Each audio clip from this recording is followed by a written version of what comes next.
back to the Unknown Origins podcast, the show where we are going through every episode of Pokemon, starting from the beginning, going till now. I am your host, DevBrev, and joining me we have my wonderful co-host, Ben. Ben, how are you doing today? I am great. We watched the episodes ahead of time, so I'm not last minute like I was that first episode. Oh yeah, totally. And we watched them together now. This was the first time we watched the episodes together because we are fully living together. We are cohabitating, and watching the episodes together was a fun experience. It was. I felt like there's so much I wanted to say in the moment, but I'm like, nope, save it for recording, save it for recording. Yeah, the energy wonderful. In the room was so interesting. It was just two men sitting down. The cat that we have is going a little crazy. The energy in the room was so interesting. It was just the two of us sitting down, watching this show made for children, so intensely, like, ingrained in our heads. Yep. Like, this guy is just writing constantly, and I'm just picking my phone up and just writing down, like, all these little things. And, like, we looked like we were studying something, or we were like college or like the draft. Who are like the scouts? We were the talent scouts at like a little league game. Like trying to draft for like a college sponsorship. That's exactly what it felt like. She's like, okay, how's number 87 doing? Ooh. What Pokemon is number 87 now? Ben, you know that. No, Tell me. It's somewhere in there. I don't know. I can't tell you offhand, unfortunately. All right, we will definitely have to do a video where we try to like test Ben on all the Pokemon. He can do it. He's a little shy right now. All right, but we're working on it. So Ben, how was your personal life, Ben? It's been going good. I mean, obviously you know, but they don't. We went to Animate Columbus a couple weekends ago. That was fantastic. I got a tattoo, my little Gengar tattoo right there. I did not get a tattoo. I had the option, but tattoos are not my style. They are my style. I enjoy them very much. Gengar is like one of my favorites, so it's one I've wanted to get for forever. But I finally did, which was really cool. Met some cool voice actors. Got to see a Hell of a Boss panel. That was a good time. Despite not seeing Hell of a Boss. We hadn't seen all of it. We watched Hazbin Hotel since, and we are watching Hell of a Boss a little bit, the two of us, so we're working on it. But speaking of things we have seen, Pokemon! We have 3 episodes today, episodes 5, 6, and 7, so we're going to start with episode 5, and so let's just get right into it. Episode 5 is titled Showdown in Pewter City. It was released April 29th, 1997 in Japanese, and September 14th, 1998 in English. Now, already hearing the name Showdown in Pewter City, we know what's happening, right? Yes, we do. Oh yeah, going right for the gym leader. I remember the day I watched this episode for the first time. Do you? Yes. Okay. It was like a day where, because like, randomly, I decided to like watch Pokemon because I saw Indigo League on Netflix. And so like I was in my room of like the first childhood apartment I grew up in, and then I was on like my Kindle that I like inherited from my mom. I'm laying in my bed watching Netflix, and I very specifically remember watching this episode and the following episode. Like that day I remember just watching those two back to back. That's fair. I remember specifically, like when I first started watching Pokemon, I started in either Gen 3 or 4. I think it was 3, but it was like the latter half of 3. So I recognized Brock, right? And his dad is in costume at the very beginning, and I was convinced that was just Brock in a costume. It was Brock in a Dio hat. That was all it was. Have you not seen this episode specifically? I don't think I have. Wow. Actually, so this is the first time because I had seen it. Like we'll get into it a little bit, but I also was like, "Is that Brock?" Because like I couldn't remember. And also, I swear it's the same voice actor. It has to be. Like they sound very similar. Yeah. It makes sense. I mean, they're related. It's his dad, but still. So right off the bat, even before the opening plays, we see Team Rocket making a trap to catch Pikachu, and then the idiots catch themselves in their own trap. I think, at least in my brain, that is the writers acknowledging, hey, this bit's getting annoying already on episode 5. We need to like scale this back a little bit. And like, I actually do appreciate that, because in the last episode, I talked about how they get annoying to me and I don't love Team Rocket. So I was actually glad that they were exempt from this episode. I was a little glad too, relief, just after seeing it 3 episodes in a row. the whole intro, it was a lot. Because it is a lot. This episode did not need a Team Rocket plot. No, there's already too much going on. Yes, I agree. This episode had a lot going on, and I don't think it quite executes all of it properly. Not quite. But we'll get into that. So Ash and Misty are headed to Pewter City. They are out of Viridian Forest, and they run into Flint, as we mentioned earlier, who is selling rocks. Yep, that 100%. He's just a tourist trap. He offers to tour them around the city for $2. He tries to sell them rocks that are everywhere. He's right at the entrance, like, oh, what this nice old man? He's like, buy my rocks for 600 Poké dollars. That's ridiculous. It's like, if you convert like the yen to dollar conversion, it's like $6. Okay. Even less in this economy. Yeah. It reminds me of a story my parents told me when they went to Jamaica, and like all of the natives were like right off the cruise that they went on. They were like trying to, right at the port. Somebody, like my mom paid somebody $200 to get her hair braided while she was there. Like, yeah, it was crazy. But it is the white lady cornrows that you get on the cruise ship. Exactly. That is the thing that you do. Yeah, it reminded me a lot of that experience. So tourist traps, it's great. We have them in Pokemon. In the games, this is also about the place where you can buy a Magikarp for 500 Poké dollars before Mount Moon. So I feel like there's so maybe you got the guy like extorting you for money. Yeah. So that's just where my brain went. That's what I was thinking of. Yeah, because there is a lot of like parallels still between the games and the anime, where it's like maybe this moment or this like character is subbing in for like this NPC or this other like moment. Right, and it makes sense that like Brock's familial would stand in for random NPC XYZ. Yeah, instead of just some random guy, it's this family member of this person that we're putting this emotional connection to, and that will be the plot of the episode. Exactly. Ash's Pikachu and other Pokemon are kind of hurt from that last Team Rocket fight, so we go into the Pokemon Center, and this is the moment that we establish that all of the Nurse Jennies, or all of the Nurse Joys, are related. Yeah, or they're just Pokemon. I'm just saying they could be clones or Pokemon or related. My theory is that they're all some kind of Pokemon that just isn't in the Pokedex for some reason. Well, but like, why do they like speak English? Why does Meowth speak English? Because he gave up one of his moves to speak, Ben. It is in the lore. We will get there. You're so right, actually. But it's not established yet, so maybe they were going to do the same thing. You never know. Okay, no, the joke is the real reason is they only came up with one sprite. Yeah. And the anime ran with it. Which is hilarious. Like, I love that that's a thing. Nurse Joy doesn't mention it, but Jenny does later in the episode, that she's not even blood related to the one that they met. No, the Nurse Joys are all sisters. Yeah. They are all sisters. But the next episode, Officer Jenny is sister-in-law's. Sister-in-law. So why do they look the same? Okay. There is some inbreeding going on. Something. In the police officer, there's like some ring going on. It's so weird. When she said sister-in-law, I'm like, wait a minute. Yeah, you're identical. What do you mean you're not actually like blood related to this person? Because the Joys, the Joy in Pewter City is the older sister or younger sister, one of the two, of the one from Viridian City. Right. So they are all sisters, but the Jennies are sister-in-laws.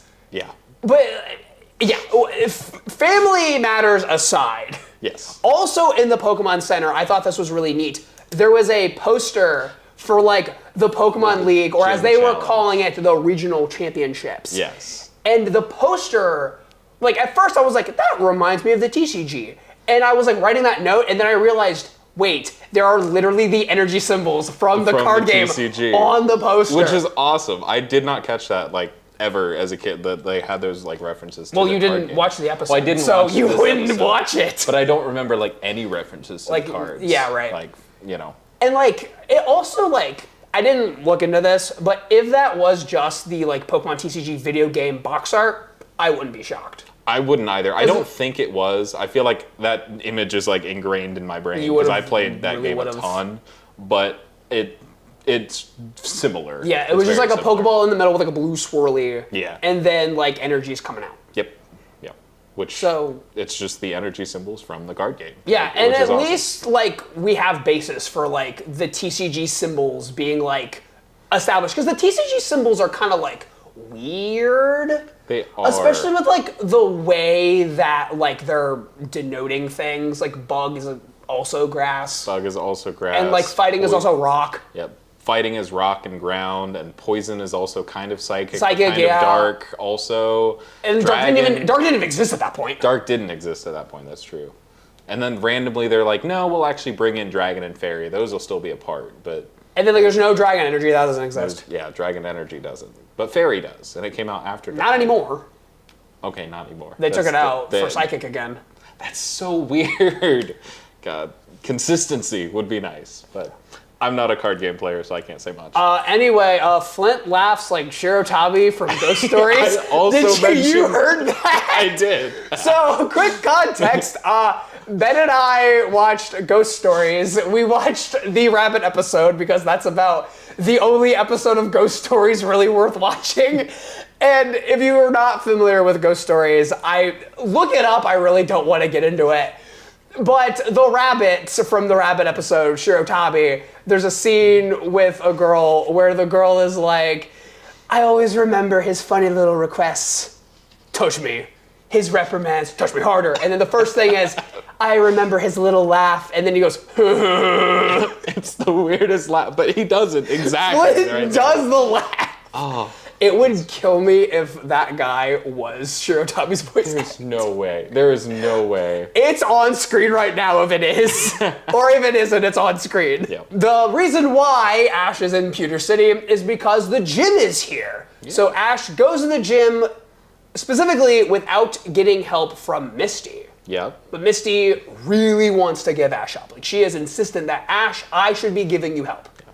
She also is like, kind of hyping up the gym leader of this, like, oh, they're like built different, like they're really, and if you know, then you know Misty is also a gym leader, and it's like she's kind of. We will way get into that more later. Yeah, we will. But I just thought it was a funny little like snide comment that she made, like, oh, they're great, their gym leaders are cool. I love the idea that like they are holding Misty being a gym leader kind of close to their chest, but like if you have played the games, you know who Misty is. Yeah, it's very obvious. Like, it's just one person with the side ponytail, the red, like, it's Misty. It's very obviously Misty. Even though, like, it wasn't red in the games because color wasn't invented yet. Well, okay. But color was invented. It was the cartridge was red, and blue, and green, and yellow, and...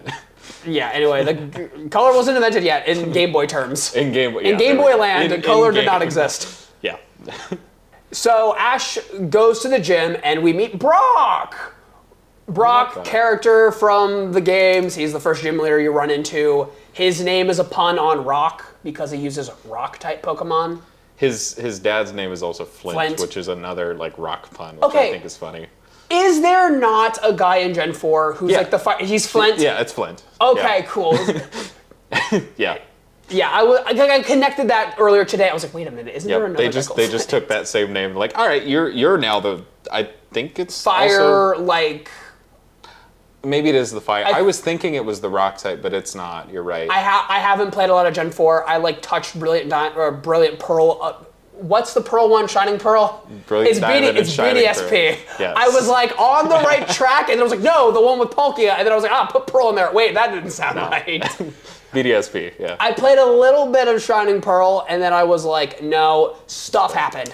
But maybe I'll go back. But I haven't like really put a lot of time into Gen 4, so I don't like know everything, but I'm pretty sure Flint is the fire guy. He's either the last gym or Elite 4. He's Elite 4, yeah. It's the Elite 4. I remember that from the anime. Yeah, that makes sense. That makes a lot of sense. Ash and Brock meet for the first time, and Brock asks Ash a very simple question of how long have you had Pikachu? And Ash responds with, 2 weeks? Yeah, 2 weeks! There's no way that those 4 episodes take 2 weeks to take place. There is stuff happening in between the episodes.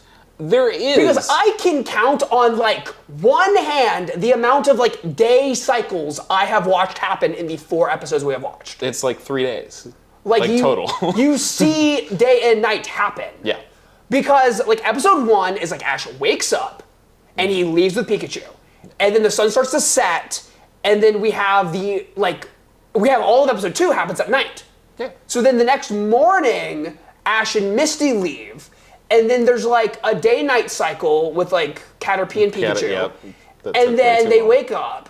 And I think there's another day-night cycle in episode 4 with Samurai Guy. Okay, so it's like 4 or 5. It's less than a week. It's been 5 days. I can count 5 days. Where are the other 9 days coming from? And you'd think, since Ash is still 10 years old, that like episodes would take place like multiple during the same day, and they'd try to like shorten it. But after almost 30 years, he's still 10 years old. However, yeah. Like, let's not. Okay, we are bringing in like a lot of like timing elements into this. Yeah. They started it. Let's be real. They did 2 weeks. It's not true whatsoever. They started it. But yeah, like talking about like time shenanigans with Pokemon is always like annoying. Oh, it is. But yeah, the only like explanation I can think of is that like when Ash got Pikachu, he did not immediately set off. He like sat around for a bit. That's true. Or like spend some time with his mom before he left the city. The path to Viridian City had to take like not that long because I watched him reach his destination. I watched him leave and reach it. Yeah. I know it took a day. Yeah. Because I watched it happen.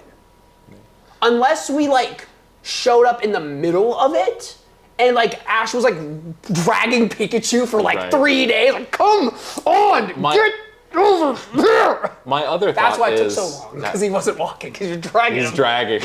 My other thought is maybe Viridian, like after episode 4, Viridian Forest is like bigger than they were showing, because, well, they were kind of out of the... It still took them like 3 days. Yeah, that's a lot. Or like maybe they like stayed in Viridian City longer.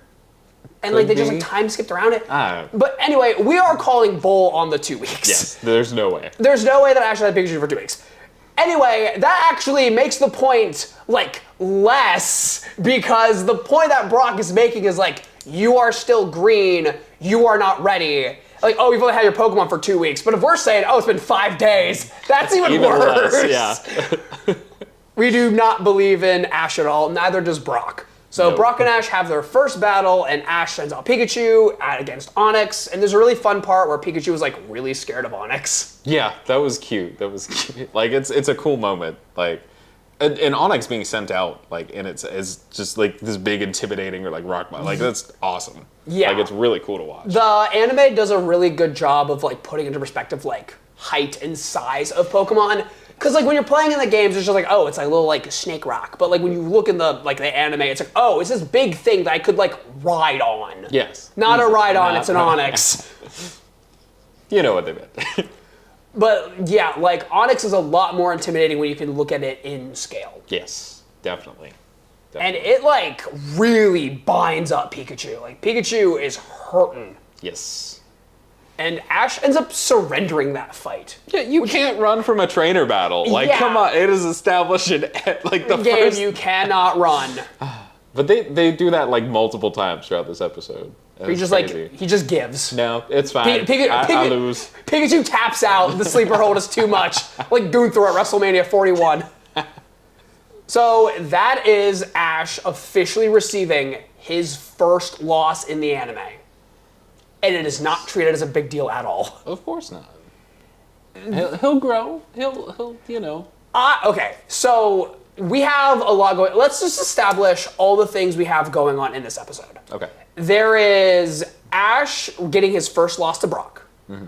There is Brock's backstory and his whole like family relationship, which we'll talk about in a little bit because we're about to get into it. Yeah.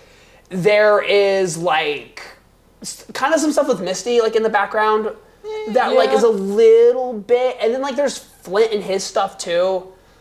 Like there's like, well, I guess Flint like ties into Brock, but like you kind of have to like treat it double because there are 2 characters that are involved in this. And they don't tell you that there's a relationship there until the very end. Yeah. So like you should have done this in 2 episodes. Easily. I really don't like that it was only done in 1. Yeah. And I understand that this is like a baby show made for babies and it is for kids and like we need to like kind of have it rolling and have it going. But like I don't think there's any disadvantage. Because like if you had to take the place over 2 episodes, you could throw in a Team Rocket. Yeah.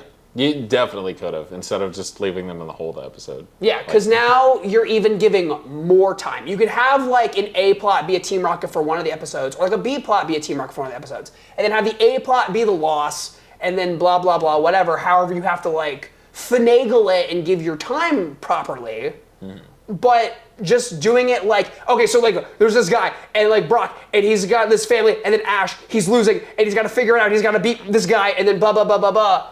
It's just too much, man. It was a lot. It was a lot to keep track of. And obviously we're also trying to take notes the whole time. So I kept like looking away from the screen and you'll miss like, we had kept having to roll it back for, I think I only rolled it back for like one specific joke. Cause like Ash like kind of like said it under his breath. Yeah, I remember which part you're talking about. Yeah, we might bring it up. It's like not an important joke. It's not. I just wanted to know what it was because Misty was like, "We don't have time for your dumb jokes." I was like, "What dumb joke did he say?" He does say a lot of dumb jokes. I feel like he's very good at like the snide comments under his breath. Yes, Ash is very sassy. Yes, he is. So we brought up Brock's home life a little bit, but while Ash is with Flint after his loss, Flint tells Ash about Brock's home life, where Brock's dad, Flint, left him at a young age, and now Brock has to take care of his like 7 younger siblings. 10 younger siblings. I didn't know it was established. It was. They saw 8, and I'm like, okay, I'm counting 8, and then they said 10. The kids. I did. Okay, you counted the kids. Okay. I was a teacher. It's habit. I have to make sure they're all there. But they weren't all there because he literally, like 2 seconds later, said 10 younger siblings. I'm like, oh, that's a lot. Wow. Okay, that's more than I thought. Okay, so again, we missed things because we were taking notes. I did also, we didn't mention this before, but in the battle between Pikachu and Onix, I thought it was really clever that because of the bind, he wasn't able to like return Pikachu to the Pokeball. That was clever, and like how they did that, because that's the thing in the games, obviously. If it's bound, you can't return the Pokemon. So at least in Gen 1 it was. And that was also a thing with that Butterfree before in like the last episode or something. Like Ash was trying to recall I think it was Metapod was getting carried away. I think it was. He's trying to recall Metapod, he just kept missing. Yep. Same thing here, where he's missing. And it was the same like same concept, but this is like has a basis in the game mechanic. Which is I like when they do that stuff. It's really cool. And I just remembered the other thing they could have had in this episode with like the plot wise, Ash not listening to Misty. It was Ash not listening to Misty, it was Ash getting his first loss, and it was Brock's whole situation. Yes. So that's the 3 things that they could have had in, but like they just weren't paying attention to. Yeah. Because the next thing that happens is that Flint takes Ash to a hydroelectric plant to supercharge Pikachu to make it stronger. Which is just so ridiculous in a concept. It's ridiculous. From a story perspective, I like understand it because Misty is here and she's like, Ash, like if you listen to me, I will tell you what to do. And Ash is like, hey, like this old guy that I like just met, like told me to go to this like power plant. I'm gonna hook Pikachu up to this crap, and then I'm gonna run on the wheel. Of course, like he did with the bike in the last episode. Like, why does moving this generate electricity? Like this would make sense. At least Pikachu is actually hooked up to the machine he is this time. Hooked up this time. This is true. But the reason why Ash has to run on it because the river is shallow. Yeah. The river's not running, and so Ash has to run on this wheel. But Misty has water Pokemon that could just. Yeah, but Misty isn't into it. Well, she offers. She's like, hey, I could use a water. And Ash is like, no, I got this. Let's go. My hamster wheel is right here. Let's go. Hamster instincts activate. I love it. Oh, I love it. I also don't know why they were wasting time on this, but I think that is the point. Like initially, I was writing the note I don't know why we're wasting time on this stupid harebrained scheme when we should be wasting time. When we should be spending time on Ash sulking after that loss. Yeah, and there wasn't any real mention of it. I mean, it was just really didn't care that much. Yeah, he did say one little snide thing to Flint is well, I kind of feel bad for him now. I don't want to challenge him again. But it wasn't the loss. It was while Flint was going into the backstory. Feeling bad for Brock. So, but the reason why they're spending time on that is to show that Ash would rather do this get strong quick scheme rather than talk to Misty. Yeah, I don't get. It's because Ash is stubborn, and I think he may be a little sexist. Possibly. I don't know. She did leave him with the bill in the restaurant earlier too, so maybe they have their own Well, Misty was pissed at him. Well, yeah, I would be too, but he's kind of a butthole. Also, Ash was the one packing in that rice. True, he was going for it. So after Pikachu is supercharged up, he's ready to go, we challenge Brock for a second time. And this is where they show the clip of the outside of the pewter gym where the text is like so small in the top left corner. It's not centered to the right. Like I've seen this meme going around for forever. It's just plain little text, like somebody typed out Pewter City Gym, and it's just printed on the boulder in the top left corner. It's not centered. It's not like designed at all. Yeah, it's just like Brock came up with that like in 2 seconds. He like took out his knife and he just went. Yep. He didn't have time. He's got to watch his siblings, man. True, man. So this second fight that they have starts out differently than the first one, where we have Pidgeotto against Geodude. And Brock is telling Ash how dumb he is because Pidgeotto is weak to Geodude. Yeah. But then Pikachu comes in and he just cleans house. Yeah. He takes Geodude out immediately. Turns him into Ash. Yes. Which I didn't know that you could char a rock like that, but apparently you can. Yeah, like they were like, oh, he becomes charcoal. That's not how charcoal works. Charcoal comes from wood. Actually, Cart Coal was in Gen 8, not No. Gen 9. Sorry. Yeah, dang it. I did think it was really cute how Misty and all the kids are like watching from the sidelines too. That was a really cute touch. Yeah, and that happens like, from now on, that'll just happen. Yeah. Because Ash has an entourage with him at all times. Like the other trainer, or like Gary did in the first episode where he just had all those people show up all the randomly. cheerleaders. Now Ash has got it too. We're good. Yes, it is Misty, the girl he doesn't like, and 10 random children that are rooting for the other guy. Well, yeah. Like I said, he'll get there. Maybe he's not there yet. But speaking of Pikachu doing his lightning stuff, I wrote a note here that I'm actually kind of shocked they didn't give kids seizures earlier. Because, like, in the last episode we recorded, we were talking about, like, the ghosting that happens. And the ghosting, they do it, well, let's talk about what ghosting is. If you didn't watch, Stan Lee says every comic book is someone's first. Every Unknown Origins episode is someone's first. And to establish that right now, you can go back and watch all the other episodes. We have them out. You can start from the beginning, so that way you're just not jumping right from the beginning. I know some podcasts you can, like, start from, like, the middle and you're fine. This one, you kind of should start from the beginning. You can start from here if you really want to, but I personally make a lot of references to things I've said before. I feel like Devon does as well, so might be a good idea to go back and watch. But, we'll establish what's happening now. So ghosting is when the show gets, like, dimmer because it's a little bit too bright. And Pokemon retroactively went back and changed all of its earlier episodes because of the infamous Electric Soldier Porygon episode, where it gave... I need to, like, get this in my brain, like, the facts to this, because there is, like, an urban legend around it. I think it gave kids headaches. I don't think anyone... maybe some kids got seizures. There were a couple cases. Okay, there were some seizures. I think the legend is that kids died. Yeah, nobody died. No deaths. There were seizures. Yes. Anyway, Electric Soldier Porygon episode gave some kids seizures. They went back and they, like, dimmed all the episodes. Yeah. And I don't know if we found out if it was on, like, everything or just where we were watching it on YouTube or not. Yeah, I feel like they would have released the, like, newer, edited stuff to, like, all the things. That's true. Probably. But, yeah. So we can, like, tell when the show gets dimmer. We can't tell how bright the episodes were originally, but we can see, like, oh, they took that and they dimmed it down. Yeah. Because it's very obvious when they did it. It was very apparent in this one. I didn't notice it as much before. I felt like it wasn't. But this one was very, very, very... Like, there was one moment, I think it was the moment when Pikachu hits that big, like, attack on Onix. Yeah. And it's, like, a very long sequence of just, like, this light going. And I was like...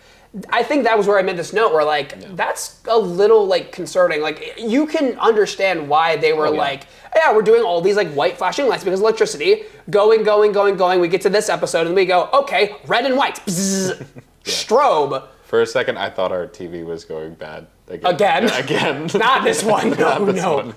Oh, some dude took that TV out of the trash can. Did he? I, like, watched him do it. I was like, should I, like, tell him? No, he doesn't want to, like, use it. He's gonna harvest it for cobalt. We had to throw away our TV because it was, like, backlight issues. It was bad. We've had some time.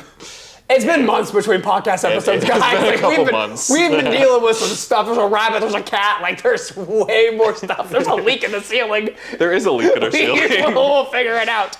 We'll get it taken care of. It's all right. I think I kind of talked about the moment but we should probably explain what the moment is. Yeah, we should. So the sprinklers end up getting damaged.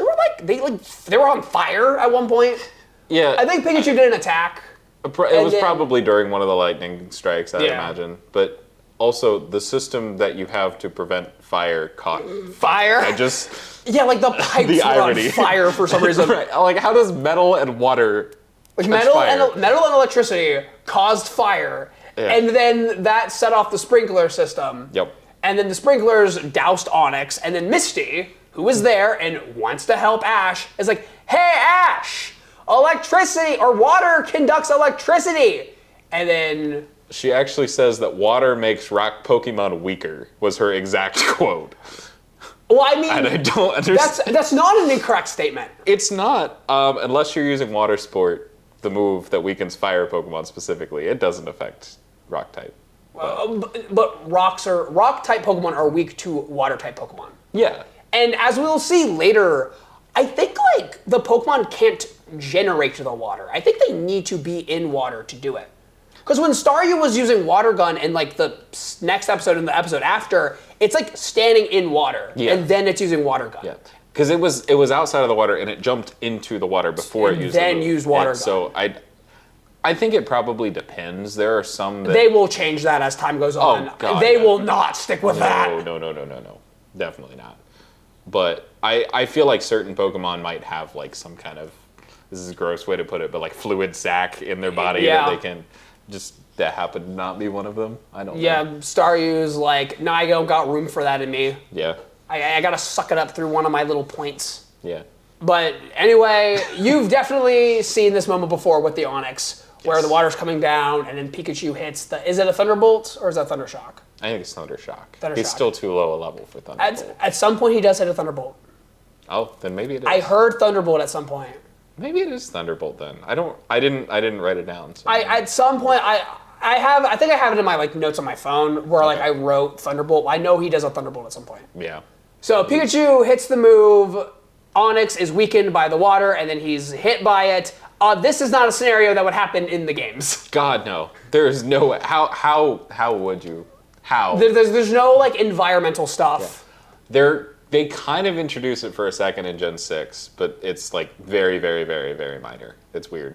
Well, it's like if there are in wild battles sometimes there are like items in the back. So like there's trees or rocks. But like if you hit like an earthquake and then the thing falls. You can get like items after the battle. Like if you hit the tree a right way or with the right move, you can get berries out of it and stuff. I forgot about that. So they do eventually kind of have environmental stuff. But it just gives you items though. Yeah, pretty much. Yeah. There's not really any other benefit to it. It's just a neat little thing. Really did just stick random stuff in Gen 6. They really did. They just put things in games. And sky battles and all the weird stuff. Sky battles and the roller skates. Remember the roller skates? That was cool. Because it's a joystick now. It's not a D-pad. It's only on the little sticky thing. So while Ash is kicking Brock's butt, he has his eyes closed and he's got his arms up and he goes, "Oh no, my conscience. It doesn't want me to attack Brock." And then Misty goes, "Ash, open your eyes!" And he opens his eyes and it's the kids just holding him back. That was funny. That got me so much. That was good. And like even like the visualization was like Ash was like imagining the kids like, "Oh, it's like the kids are holding me back." And Misty's like, "Ash, no, walk!" They're physically there holding you back.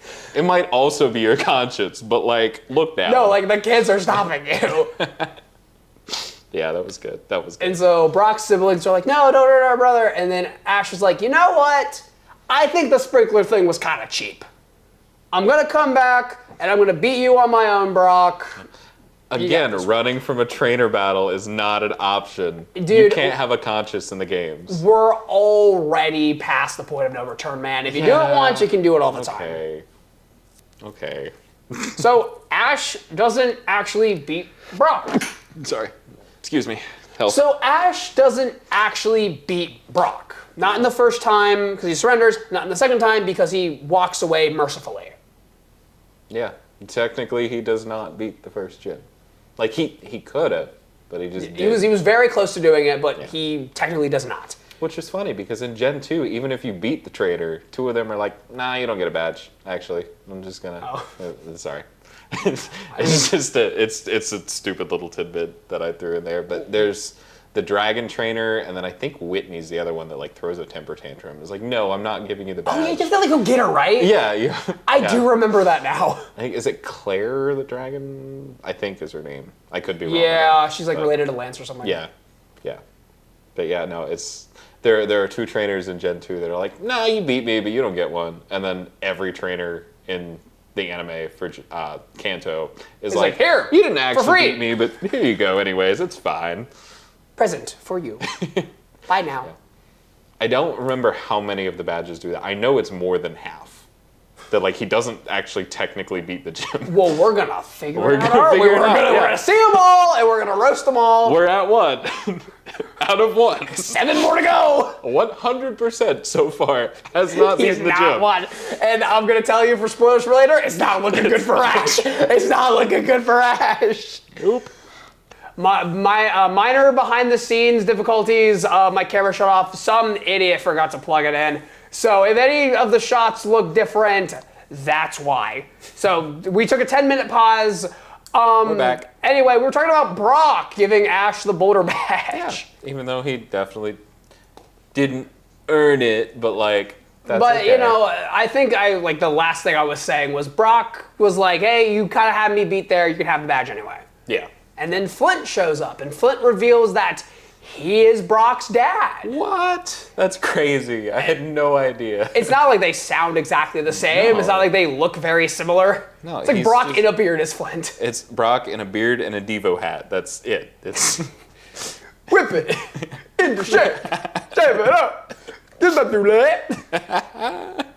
I love it. But yeah, and Flint's right next door. I don't know why. Yeah, why would you if you leave your family in the way that he does, because he talks about Brock being very young when it happened, and then his mother passed after, and that was way earlier in the episode. Yeah. But if you do that, and then you come back to that same town and are literally watching them through the window, why not just walk in the door? Go, hey, I'm back. I messed up. Sorry, but I'm back.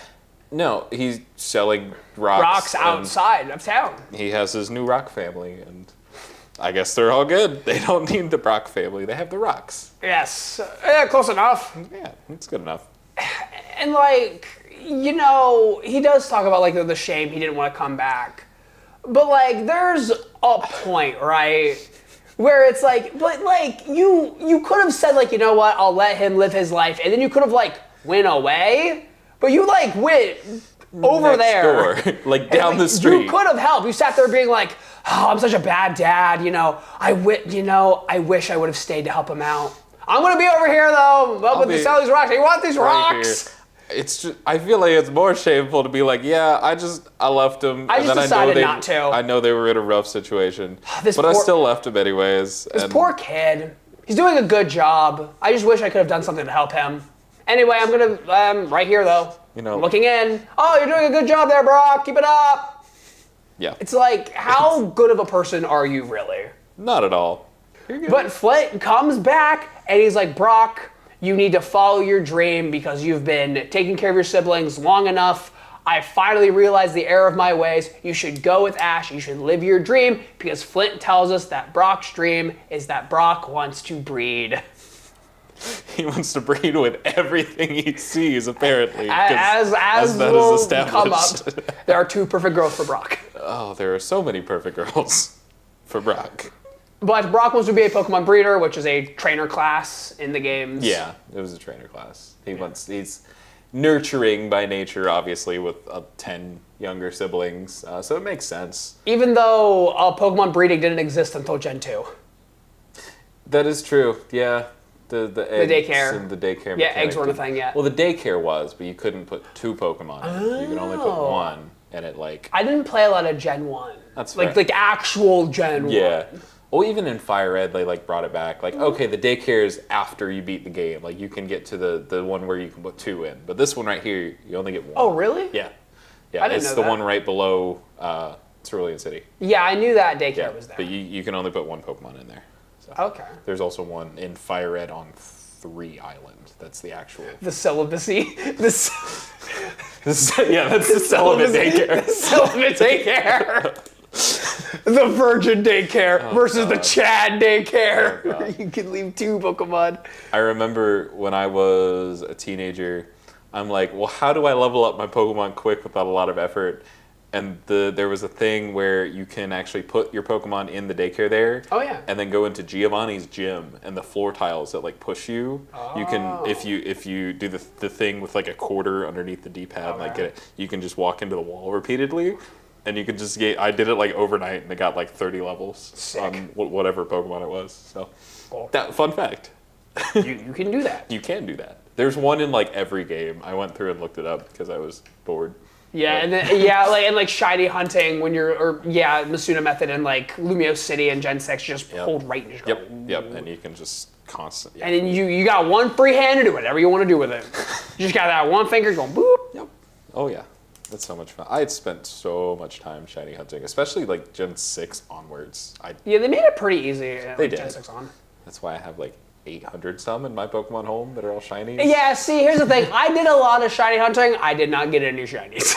I spent way more time than I needed to trying to get a shiny Eevee in like a lot of the games, and I do not have one. It is still my dream to get one, though. I do have one. I have all the evolutions, but those were from like a community day and go, so I don't know if that counts. But I did go through... Hey, if you got the shinies, you got the shinies. Fair. I did go through in Scarlet and Violet, and I got a few of the Eevees on that, too. So that was cool. I don't know if I have all the evolutions, but I have a couple. All right. So now that Brock has been relieved of his duties of babysitting, he is now free to go with Ash and Misty, and now we have our full party. We do. It's Ash, it's Brock, and it's Misty. It's perfect.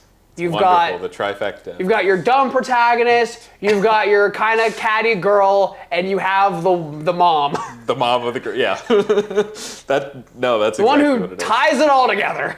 Yep. Brock has always been the mom friend. I great. forgot how much of a caretaker he was until we were like really watching it. I was like, oh no, they would have died if they didn't have Brock. For sure. There is no way they could have survived. A lot of, like, even in the next episode, he mentions like the food. That he has like a specific recipe for every Pokemon, which is crazy. 150 of them. Which he probably wouldn't have. Like, I made this food. It's for like this one Pokemon. Like maybe that exists. I don't know. It's called like Zapdos or something. But like if he needs food, I got it right here. And maybe like evolution. Like okay, Pikachu and Raichu can probably eat the same food. Like so, there's less than that. But the still, Raichu pellets like, are just bigger. Yeah, it's the exact same thing. It's just twice the size. Like Electrode and Voltorb. I use a different scoop for this one. Yeah, exactly. It's slightly bigger. So, and then the episode properly ends with Team Rocket still in the hole. Idiots. Yeah. Oh my god, yeah. The whole end of the episode feels like a Looney Tunes episode. The whole, yeah, thank you. But it feels like a Looney Tunes like episode. Like it's just, and then they even do like a That's All Folks at the very end, which is so stupid. And to be continued. To be continued. So yeah, that episode had some problems with it, but it was a good episode. I think if we were like children watching it, we would have been like, yeah, go Ash, get him. He lost. Oh, boo. Yeah. But you had mentioned that like we have a lot of talking points for this episode, and it's probably because they could have separated it out into 2 episodes very easily because of just the amount that was crammed into this episode. You know? Like I feel there's a lot that happened. Yeah, so I feel like if they would have made it 2 episodes, it would have been better. But doing what we got, it's not a bad episode at all. No. I feel like we might be nitpicking a little bit. Maybe, but that's kind of our job now. Yeah, true. We do this for you guys. All for you. Also, I wanted to like bring this up because like maybe like I'm forgetting. Mm-hmm. I haven't seen a single Who's That Pokemon. I haven't either. They didn't have it. They haven't had it yet. It either doesn't exist yet, or they edited it out of the YouTube versions, or because like even in the Netflix versions, they didn't have. Because it's been 5. Like I thought that last time, and I didn't bring it up. I'm sorry. Because I thought last time, like, oh, there's no Who's That Pokemon. Because I wanted to do a bit with you. Stop saying it! I'm sorry. I wanted to do a bit with you where I was like, and then who's that Pokemon? Ben, who's that Pokemon? And I wanted to like, hilarious. And I wanted to do like a dumb little bit where I asked you what the Pokemon was. Yeah. We're like, but like that hasn't happened. Yeah, if we get to that point and it's not just edited out, because that is weird. Like it hasn't popped up. Yeah. Like I get the timing on it. It was like before and after a commercial break, so maybe while they were putting, well, I know on the YouTubes. Yeah. But like when they were like maybe they did intentionally cut that out of the YouTube. Like it's not important. Yeah. Or it could just be that they didn't do it until later episodes. Because when like it either doesn't exist yet or they edited it out. But like when I watch like anime, I call these things like the splits. Yeah. Like when it's like Full Metal Alchemist, and then it's like commercial, and then Full Metal Alchemist. Because like when you're watching on Netflix, it's just like Full Metal Alchemist, different picture. Full Metal Alchemist. I like the voice changes on there too. It does. The first one's always so happy, like Full Metal Alchemist. So yeah, and then like when I watch like, High School DD, it's like picture of Rios when like not a lot of clothes. Picture of Rios in less clothes. But like My Hero does the same thing. They have like little pages with all the heroes and the students and stuff. Yeah, they do two separate ones. They do that in anime, like they do it in JoJo's with like the stand stats and all of that. So that is like a hallmark of anime, and in like other anime that I have seen, they do not edit it out. Yeah. But either it does not exist, or they edit it out, and like we'll find it out. I probably should have done some research on that. I just wanted to bring that up. Yeah. No, that is a very good point. I didn't even think about it. Because it's such a hallmark of Pokemon. Yes. And we both were just like, yes, this is how Pokemon looks. This is how it works. Yeah. Because like the Poké Rap's still there. Yeah, the Poké Rap is still there. I actually had a comment I wanted to make about the Pokemon, the Pokemon Rap. How formal am I going to be? The Poké Rap. The government name of the song. But no, in the first episode, they say specifically at least 150. Yeah. Implying that there will be more or there are more. It's called Mew. But in every other episode, they've said 150. There are 150. Which I don't know if they're like saving Mew, like, oh, they're not supposed to know it exists yet. They kind of like mess it up. Yeah, just like sweep it under the rug for now. Like, oh, but I just thought that was interesting. Yeah. Because I definitely noticed that on our watch through yesterday. Yeah. So. And also the like Ho-Oh guy, like what's his deal? Yeah, because he's not part of the 150. So. Yeah. I don't know. Maybe that's why they said at least, is because the episode ended on a big point like that with this weird, mysterious Pokemon. That'd be fun. So. And then they recorded like two different versions, like the Ho-Oh version and the non-Ho-Oh version. Non-Ho, yeah. But all right, Jim. We need you to do this song one more time, but we want you to change this one word. Can I like just do that line? No, you have to do the whole thing again. The whole thing. Do you have any other comments on episode 5? I don't think so. I think that was it. Okay, then with that, we can move right on to episode... I lied. I do have one more comment. I'm sorry. Ben, do you have any more comments on episode 5? I do. It's at the very end. This is a funny little thing I had to throw in there. But when Brock is like telling Flint about like something he needs to know, Flint is like, oh, I've had this coming. Like, come on, I can take it. And then he's immediately just listing everything about the kids, right? Yeah. It's a funny little moment. He also mentions that the kids eat cold spaghetti for breakfast, cornflakes for dinner, and like it's each specific kid. So it's not like everybody, what they like. But it's just such a like, Brock, are you actually taking care of these kids, or are they just? That's the dub taking like the piss. Yeah, no, that's exactly what it is. Not in the original whatsoever. No, they're not talking about spaghetti and cornflakes in Japan, but because maybe it's like cold soba noodles. It could be. And I don't know if that's like a breakfast food, but I know that like breakfasts are different in like places. Like I know in like Japan they have like miso soup for breakfast. We would never have a soup for breakfast. The closest thing we would do is like an oatmeal, but like that's not soup. No, not quite. That's a hot cereal. Yeah. And so like, or like they do like fish for breakfast. We would never do a fish for breakfast. Unless it's like a crab cake and you're getting fancy. Cereal is also kind of a soup for breakfast. We're not, Ben! This is not the podcast! I'm sorry. We have already gone on long enough. That just reminds me of the G-Pain clip. G-Pain, do you really think cereal's a soup? How am I supposed to look in your eyes when I get in between your thighs? Oh, that was wonderful. Anyway, episode 6. That's it. Boko's Binted. Episode 6 is titled Clefairy and the Moonstone. Did you know that Clefairy's name in Japanese is Pee-Pee? I did know that. And I knew She's that for right a very front. stupid reason. She is right there. What up? On the box of this, it says Lily and PP. So, episode 6 released May 6, 1997 in Japanese and September 15th, 1998 in English. And so, like, we are here on Mount Moon. Yeah. I, like, forgot Mount Moon is this early. Yeah, it does feel like it's a little It's like later. right after Yeah. Pewter City. It was, I got stuck there so many times as a kid because when I was growing up, I had a copy of Emerald and I had a copy of Fire Red.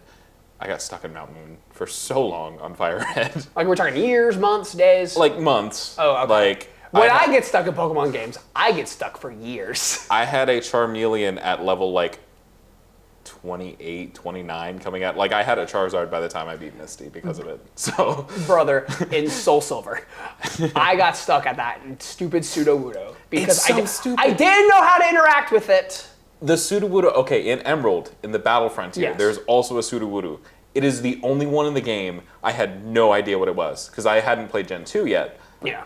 I didn't know that there was another part to the post game because I could never get past the weird wiggling tree. It didn't tell me how. I had a Wilmer pail, but I'm like, that's for berries. That can't be it. Because like you have to interact with the item in the Yes. bag and not interact with And the it's not thing. just like walk up to it and hit A. Like, do you want to use your Like every other thing you have to interact with. I didn't know how to do that. I didn't either. I had like a full like Feraligatr go. I swept the game with that Feraligatr. I believe it. To this day, I don't think I've beat Gen 2. Like, actually. I think it's the only games that I haven't I haven't played. like fully beat Red, but I like got through Kanto That's fair. on Soul Silver. Yeah, I think Gen 2 is the only one. Or like Heart Gold Soul Silver. Like the Yeah, remake yeah, side yeah. of it. I got you. Yeah, I don't think I've ever even beat the Elite Four in that. That's weird.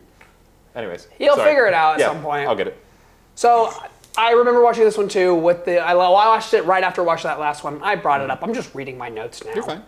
Yeah. And so this episode is about Ash and the gang going to Mount Moon, and at the start of the cave, they see this researcher tormented by a bunch of Zubat at the entrance of the cave. That And was such like a, again, I like the Gen 3 games a lot. It reminded me so much of Professor Birch the first time you meet him, because he's getting chased by the Zigzagoon or Zigzagoon, Poochyena. yeah. I'm like, that's the same thing.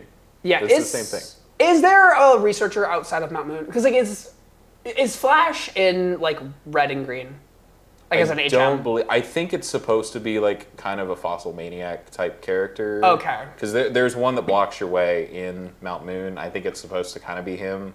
But there are also like a lot of scientists, like Yeah. trainer class in the cave. Yeah, I've so. just kind of been calling him researcher. That's a Yeah. type, right? I don't think so. Okay, I'm just But- making stuff up. I think scientist is like the specific class. Okay. But yeah. Yeah. But yeah, I was thinking like maybe that's the guy that gives you Flash, but if Flash isn't in the game. No. Because I know in Gen 2, in the Johto games, there is a guy who's like, here, Flash. Yeah. So he's being tormented, but what? Flash is in the game. If Flash is in... Yeah. It's just a little later. Mount Moon doesn't need Flash to light up the cave. Gotcha. It's whatever the one before. Oh God. Mount Coronet. No, that's Gen 4. That's You threw me off. Wait a minute. It's the Mount- other big cave that's in Mount Kanto. Vesuvius.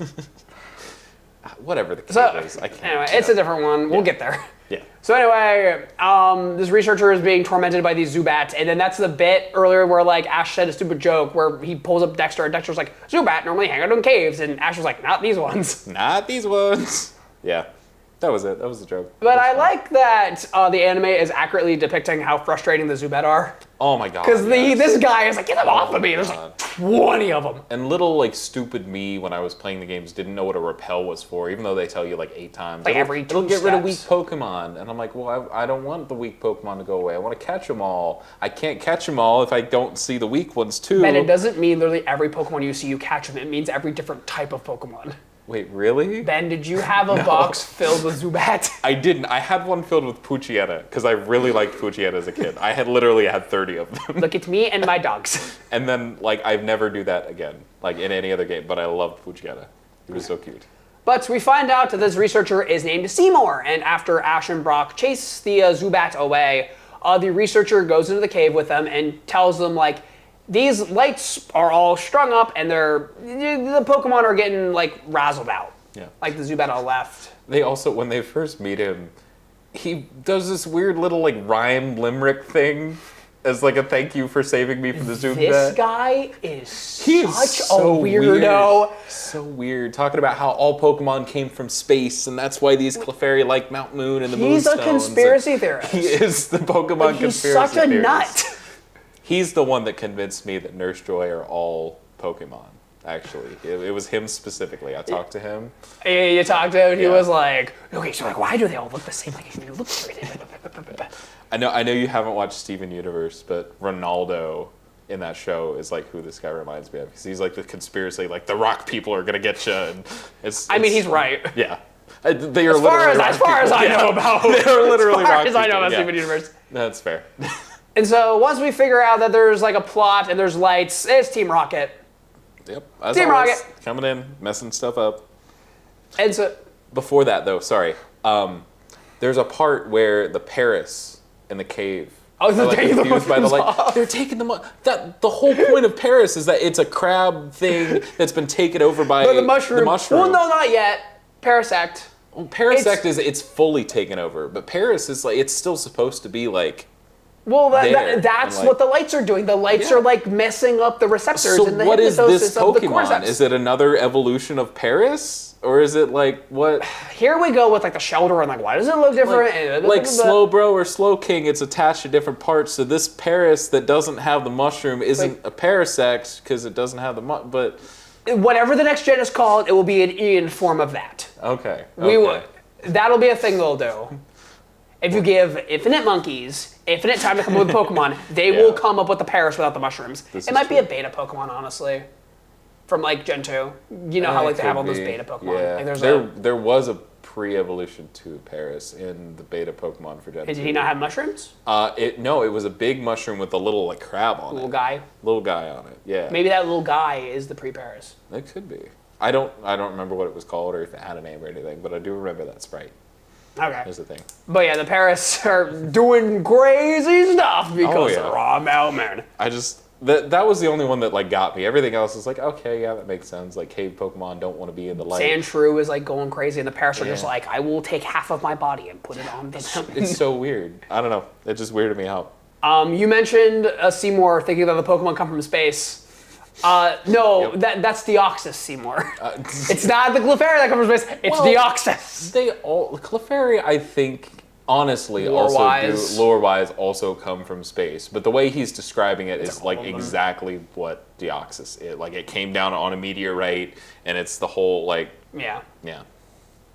It was just, Seymour mentions that he thinks the Moonstone is the spaceship that the Clefairy came down on. Yes. And they also said...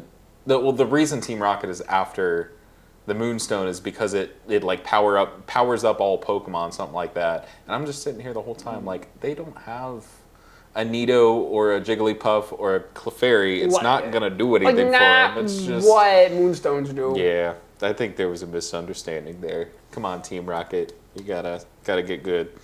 Well, speaking of Team Rocket, Ash hears the word. Ash is like, here's all this about the lights, and he's like, wow, that sounds like trouble. And you hear Jessie go, trouble? Like, she gets summoned like she's Joe Hendry. Like, yeah, just out of nowhere, you're like, okay, yep, they said the word, let's go now.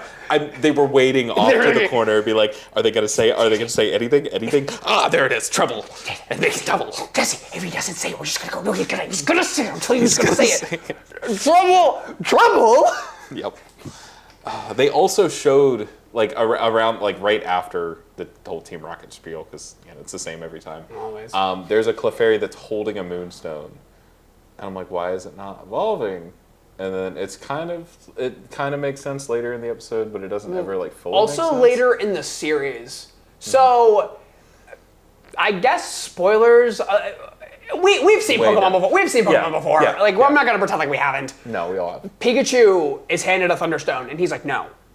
So I feel like if Pokemon don't want to evolve, they can just not. I think that is lore accurate. They don't... Okay. Because it's not like a Murkrow shows up and there's a Dust Stone, poke it, woo, Honchkrow. So I think maybe that Clefairy was just like, I'm fine the way I am. Boop, boop, boop, boop. That makes me feel bad for, like, canceling every evolution. Because, like, it wanted to evolve, and I'm actively like, no, you're not allowed to. Well, it might be different for, like, actual evolutions. It might be like a hold on, brother. Like, just give me a little bit. You have to learn this move first. Yeah. Because that's the mechanic why it works. Yeah. But like with Pikachu, Ash was like, if you take this, you will be stronger. And Pikachu said no. Nah, I'm good. But that makes sense. And I'll just say it. Later on in the episode, they break, like the Moonstone literally breaks. Explodes. And the inside touches like specific ones. And those are the ones that evolve. Okay. So maybe that's also part of it. Like the outside is just kind of rock. The outside shell is just kind of and then it's the energy from inside the rock. And that's Moon Rock. Inside is the Moonstone. Exactly. Yeah. There we go. That's it. So Team Rocket's here, and they're here to mess things up. And then Ash and Brock step up to fight Team Rocket. Ash throws out Pidgeotto. Yeah. Pidgeotto? That sounds right. Ash throws out Pidgeotto, and then Brock throws out a Zubat. He fully caught off camera. Zubat before they got in the game. Did not show it. Did not. He's just Zubat, and Ash's like, where'd you get that? He's And like, for like no 10 minutes reason. ago. Like, he doesn't have a type advantage over anything. Like, Brock has also seen Team Rocket's Pokemon, I'm assuming. No, because they were in the hole. I guess not on camera. He doesn't know what they have. But, like, he's not doing this for a type advantage. He's just like, I got a Zubat. I want to try it out. Yeah. Even though he has the giant flying rock, well, not flying, but giant rock. Big rock ground snake.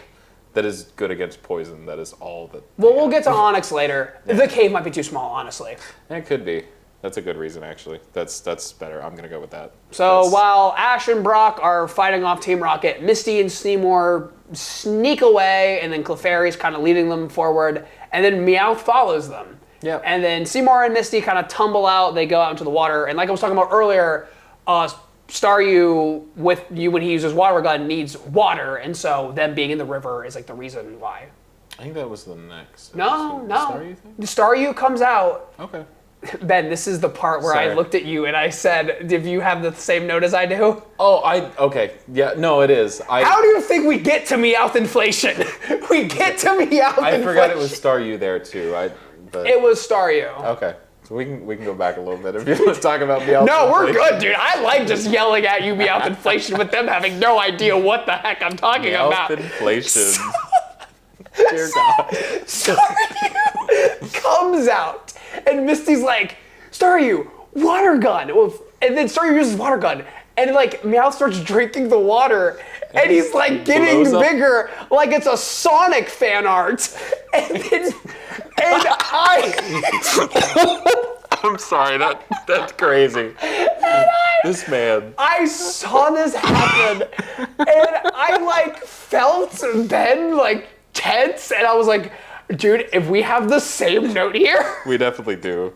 That is definitely exactly what I put. I just put inflation Meowth is real. And then he says to me, like, I don't know how PG we're gonna be in this episode, man. We're gonna find out what stays in the footage. Oh, dude, this is peak. This is going to TikTok. Okay.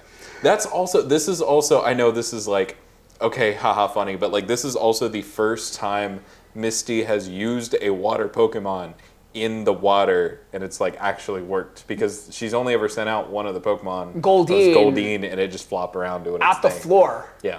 So this is her water specialty, like finally paying off. Yeah, it seems like they're definitely trying to like nerf water Pokemon for some odd reason. Yeah. Like they can't just. It's like the waterbenders in Avatar. Yeah. Because it's like Katara can't just do stuff. She needs water around her, and like that seems like what the Pokemon are like. Because when Goldeen comes out, it's like I can't do anything. Right. And Staryu, like they're in like a shallow river, and it's like doing stuff. Yeah. They just need a little bit, and it goes a long way for Meowth's inflation. But Team Rocket is beat back, and so everyone's camping out. And then we talked about Brock giving the Pokemon food. Yep. We did, because he has the special blend for every Pokemon. While they're camping. And then Pikachu and Clefairy are just hanging out. It was cute to see them being friends. Sorry, I gotta go back for a second. Seymour literally ate one of the, Pikachu's food, and it's like, this isn't that bad. This man's just ate like the equivalent of dog food, and it's like, yeah, it's pretty good. Because Ash immediately looks at him like, what are you talking about? Like, because he also tries it, and it's like nasty. It's just weird. I didn't even write that down because I'm like, he's a weirdo. Like, there's a lot of reasons why this guy's weird. I couldn't just gloss over it. I at least had to say something, because this man is weird. So Pikachu and Clefairy are quick friends. They're hanging out. It's cute just seeing two Pokemon being friends. Yeah, it's neat. It's very neat. In the morning, Clefairy leads the gang to a cave, and then there's the big moonstone that we talked about a little bit earlier. Yeah, the big moon dance that they do, which is actually referenced in the Johto games. They have a little... Deck entry. Yeah, exactly. But they do, like, essentially the same dance. Yeah. Clefairy adds the little rockets holding, puts it in a little circle, and they all dance around. Or as Ash describes it, the Macarena. Yeah, what? This moment was like peak dub from like the late 90s where we're just saying stuff. Saying words. And, this will get the kids to watch. And like speaking of dubs, like you said prayer dance and they said prayer dance. And like for kids and like their censorship, I was like kind of shocked that they were like saying prayer. Yeah. Because like I know when there's like crosses, they have to like get rid of that. Yeah. Because like there are times in anime where characters are straight up crucified. Yeah. And like English localization is like no, get that cross out of here. But they can just fully say the Pokemon are praying to the rock. Maybe because they're Pokemon. Maybe. And the little pink critters can have whatever religion they want. It's worshiping the big rock right here. That they maybe came down on from space. Yeah, kind of. Pioneers used to ride these babies for miles. So Team Rocket show back up and they steal the big moonstone. And they actually do like a pretty good job at doing it. Yeah, they actually do it for once instead of pulling a rocket and messing up halfway through. Weezing hits a smoke screen, Ekans uses dig, and then the rock is gone. And then Ash, Brock, and Misty chase after it. And while they're running after it, Seymour encourages the aloof Clefairy to like fight in order to get the rock back. Because these Clefairy are just hanging out, and Seymour's like, the rock that you pray to just got stolen. Do something about it. Yeah. And I like that they do immediately understand, like, you're probably right, we should actually. You're so what? Right. I actually cared a lot about that thing. Let's follow them. That. Yeah. And so Team Rocket is sliding down the mountain with this sled. On a sled. That's how they steal this rock, on a sled. Somehow that's the way that it works. Team Rocket always needs a little gadget, and their little gadget for this episode was a sled. But how did it get on the sled? How did they get momentum to move the sled? Like, this is in a cave underground. It was the same way Brock caught the Zubat with off-camera magic. Off-camera shenanigans. That's fair. Okay. Brock has Onyx go make another tunnel, and they burst up ahead, and then they got him blocked. And then out of the hole that Onyx makes, do you have something you also want to add? I do. Sorry. While they're on the sled, James also makes a nice guys finish last comment. Oh, I thought that was so out of pocket, just so funny. Well, because they're the bad guys. Yeah. And they're the good guys. Yeah. It's just... It's an expression, man. I know it's an expression, but it caught me off guard when it's got nothing to do with the Meowth inflation from earlier. No, it's not dirty at all. For sure. Not the same. So Onyx blasts up, blocks them in the way, and then Seymour and Clefairy come out of the tunnel after them, and Clefairy start to use Metronome. And when this first started, I was like, that's not how Metronome works, because all the Clefairy are doing their thing, and they're like, Clefairy, Clefairy, and everyone's like, oh, the Metronome, and I was like, oh, it's going to be like a hypnosis thing. Yeah, well, I thought, before they said Metronome, like, oh, they're using Follow Me, and they're just distracting them for something. Follow Me exist in Gen 1? Follow Me definitely didn't exist in Gen 1, but that's where my brain went. No, like, it's got to be Metronome. It's Metronome. It's the one thing they can do. Yeah. Because the animation is the little dance for which whoop, it makes sense. But yeah, so they're all doing Metronome. Yeah. And then I was like, oh, it's going to be like a hypnosis thing, and it's not actually going to be Metronome. And then Seymour is like, I don't know what this does. I've never seen it happen before. And then all the Clefairy start glowing. And then the ground erupts.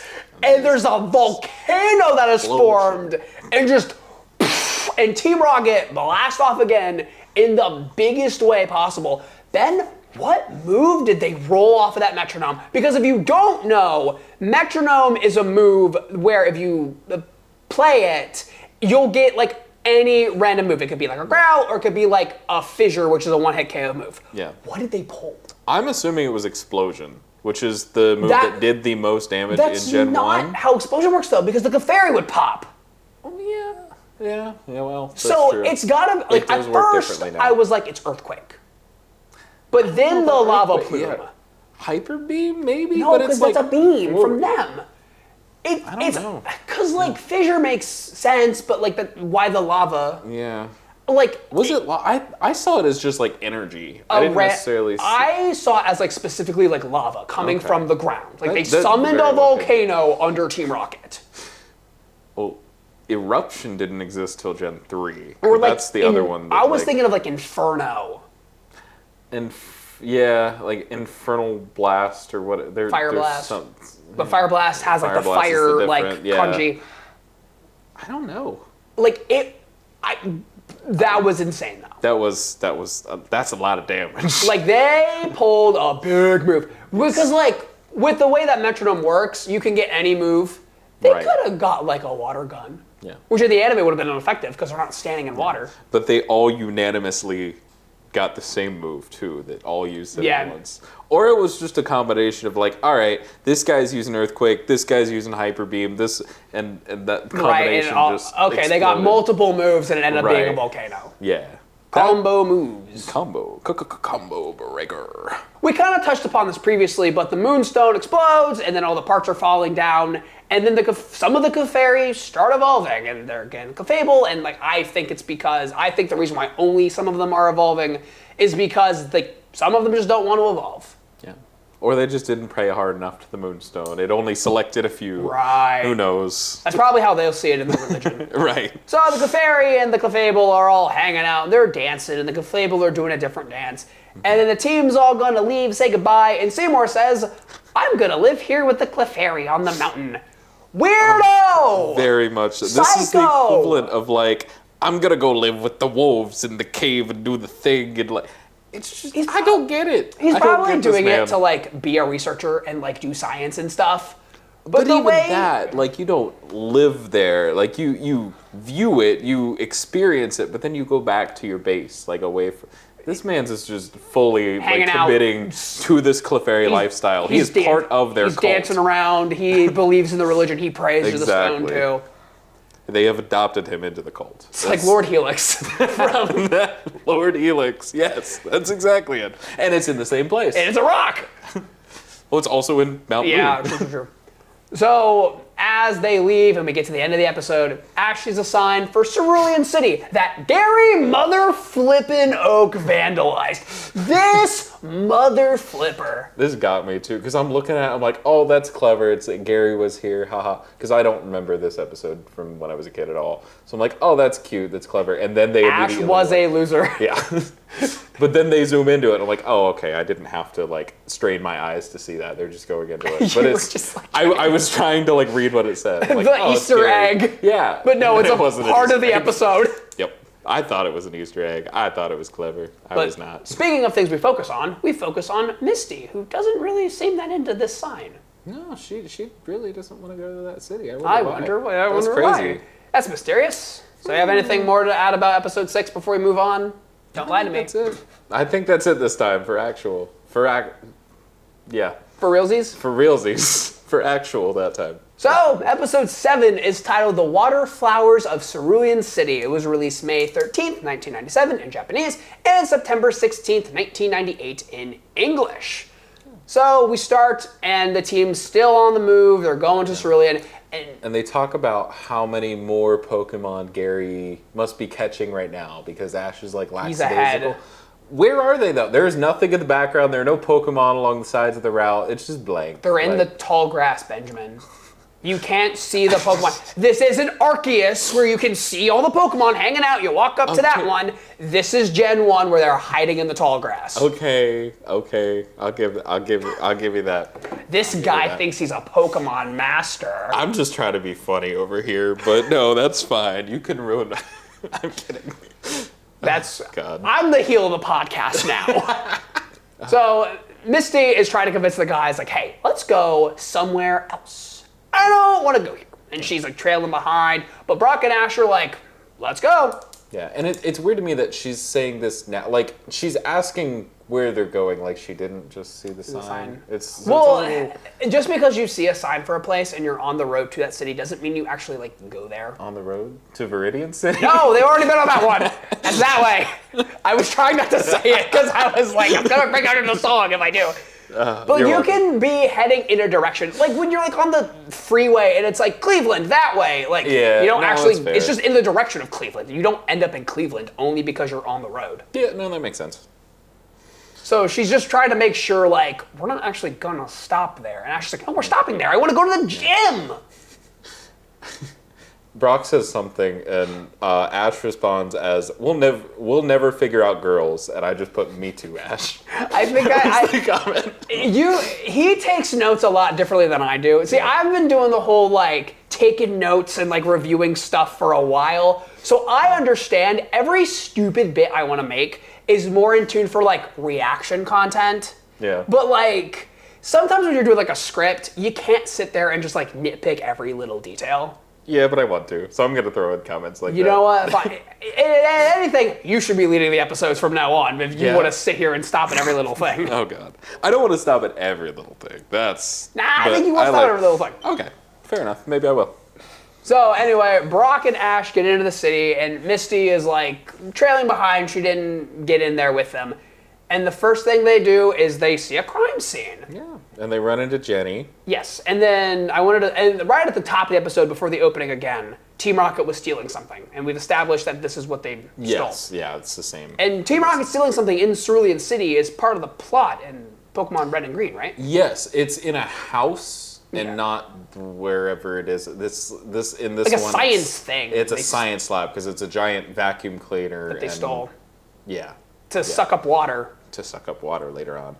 But yeah, it is slightly changed. But in the games, yeah, it's one of the houses. They stole a TM, and the house is thrown apart, and you can see like Meowth footprints and stuff in the house. So it's just a cute little detail. So they're still like taking like the Team Rocket had stuff to do here, and then we're doing it. And so Ash and Brock show up. There's an active crime scene happening, and Officer Jenny's doing the bit she did in episode 2. She's like, "Hey, how do I know you're not the criminals?" And Ash is like, "I have a ID right here." Actually, she didn't do the bit. Her sister-in-law did it. Is the one that did the True. bit. Thank you for correcting me. And so then Brock does the bit, and he flirts with Officer Jenny. Classic Pokemon. Although this is very subdued and kind of like a blink and you'll miss it. Yeah, it's the first time it happens, but it's a very quick moment. Like it's not drawn out like it gets. to be. Normally, like Brock has like the hard eyes. He's like, "I love you," and especially Gen 4 with his Krogunk, because then that's a whole bit too where he does. He gets punched in the butt by Krogunk doing like poison jab or something. Yeah, poison jab. Unless it's Cynthia, because for some reason Krogunk also likes Cynthia. It was just fantastic. We all like Cynthia. We all Cynthia. Can relate, Krogunk. So yeah, we got like this little moment where Brock's like, "Excuse me, one quick moment. Would you go on a date with me?" Yeah, it's a very like blink if you'll miss it, blink and you'll miss it kind of thing. It's real quick. She also asks him for an ID at that point. Brock gives his badge as his ID, like his gym leader badge. Yeah, like I have this. Anybody can have that badge. Just because he has one doesn't mean like he's one. the gym. Ash also has that same badge. No, but my name is Brock, like Boulder. This is something that I don't get. Mm-hmm. How come not everybody knows every gym leader in the region? There's only 8 of them. I would think they would be like important to every city. There's only 8 that we know of. It's not ever like canon in the earlier generations, but I think later on there's like a minor league almost of like other gyms that do exist in the region. It's mentioned specifically in Sword and Shield, I know. Yeah, and like Gen 5, like the one dude who was friends with Ash, whose name I'm blanking on, he like went to that one dude's gym that was in Black and White 2, and he just decided to not fight Iris and fought the water guy instead. Yeah, exactly. And just was like, I'm not gonna go to you, I'm gonna go over there. So there aren't only 8 gym leaders, as far as like, in my mind, that's kind of always, like, that might not be the case like maybe there is a gym leader in Lavender Town. Right, and that's just not important. Yeah. Or there could be other cities in Kanto that we just don't see throughout the events of the anime or the games or whatever. Right. Like the games never go to Orange Islands. And, you know, so. Okay, that's a fair point to make. Yeah. But like still. Yeah, no, I do agree. Especially if it's like neighboring cities. Yeah, well, I mean, there's a pretty big cave separating the two. We did just But Right. I get what you're saying though. Like someone that close by, and plus a lot of the other gym leaders like are specifically like they talk about them before they arrive at the city. I know them. I know Erica and Sabrina are two that they like mentioned before. The pals. Yeah, but. So yeah, but anyway, Ash makes his way into the gym and he sees some synchronized swimming by 3 girls, Daisy, Violet, and Lily. Yeah, I am gonna go back for a second. Sorry. The other thing that I wanted to mention also is that I think Brock is also intentionally like trying to play it down a little bit. I don't know if he doesn't know that Misty's the gym leader, but like it kind of seems like he's steering Ash away from that idea. He specifically mentions like the gym leader, like I know his signature move, stuff like that. Like he's almost intentionally trying to misdirect. Okay. So I don't know that it's the fact that he doesn't know who it is. I think he's almost trying to like play. Brock is also sexist. Brock is also sexist. He just assumes like. He just assumes that. And then the Cerulean City gym leader uses water sport as a special move. Okay, so he uses. Yeah. Is it water pulse? I just came up with a move, dude. Water sport's the one I mentioned before. It weakens firepower. Water pulse is the one that Starmie and Starmie uses. Sorry. Honestly, dude, I was just saying a move. Okay. I just was like, I need a move in my head, and that was the one I came up with. Well, Maybe because you were put it almost in my there. head. I did put it in your head. You're right. And you were very close to like the actual move. So. Yay. Okay, so Daisy, Violet, Lily. Get it? Water flowers. Because the title is The Water Flowers. I didn't get that actually. Because they're flowers. That's funny. Water. That's clever. So these 3 are anime exclusive. Like, Yeah, I looked it up later, and in Let's Go Pikachu and Eevee, the beauties that are like the gym trainers are named Daisy, Violet, and Lily as a reference to this. Yeah. I did know that. I remember. I didn't know like obviously that they were like I knew that they were flowers. I didn't realize that that's what that Name of the episode was But I The also Water knew Flowers. that was the name of her sisters. So. Yes. Also, like their parents gave up. They're like Daisy, Violet, Lily, Misty. You missed the flowers. It's semi kind of related somewhat. So while Ash is watching the synchronized swimming, Pikachu is like mesmerized by them. Same, bud. He's a simp. That's Same, okay. We're allowed to be simps here. Pikachu's simping. All right, I'm gonna move on. Okay. All right. Ash wants to challenge for a badge, but the sisters who are in charge don't want to battle because. I'm sorry. I want to go back for a second. I'm sorry. Look, I'm the worst. before you answer. I'm sorry. I just wanted to mention that when they're in the water, none of them like put their hair up or anything. They have their hair down the whole time. And it's like perfectly styled the entire time. Like they're either wearing a very intricate wig that's like or it just can't happen. That's crazy to me. I have long hair, so I thought about the, Right. you know. See, normally I'm the guy who's like, why doesn't that woman have her hair up? She'd look way better with a Because ponytail. you But just really like ponytails, as shown. they've seen my content. They've seen your content. If you haven't seen my content, look at my content at DevBrev on YouTube. But, okay. Yeah, sorry. You're good. That's all I have. I don't know how much, I'm just gonna say this. I don't know how much I'm keeping in of like our little transitions, but if you see us being like, I'm ready to go, and he's like, wait, no.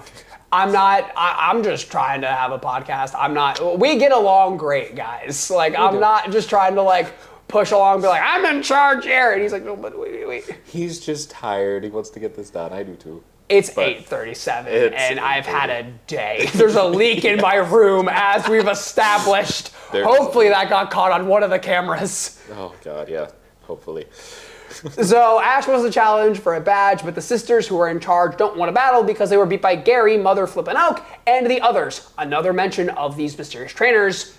They do also only mention 3 trainers. Last time they talk about it, there was the 3 trainers Gary plus and 3. Gary. Did they specifically They say a number? specifically said 3 trainers this time. So One I of don't them know. died. I was thinking like one of them didn't beat Brock, maybe. Didn't get or like further.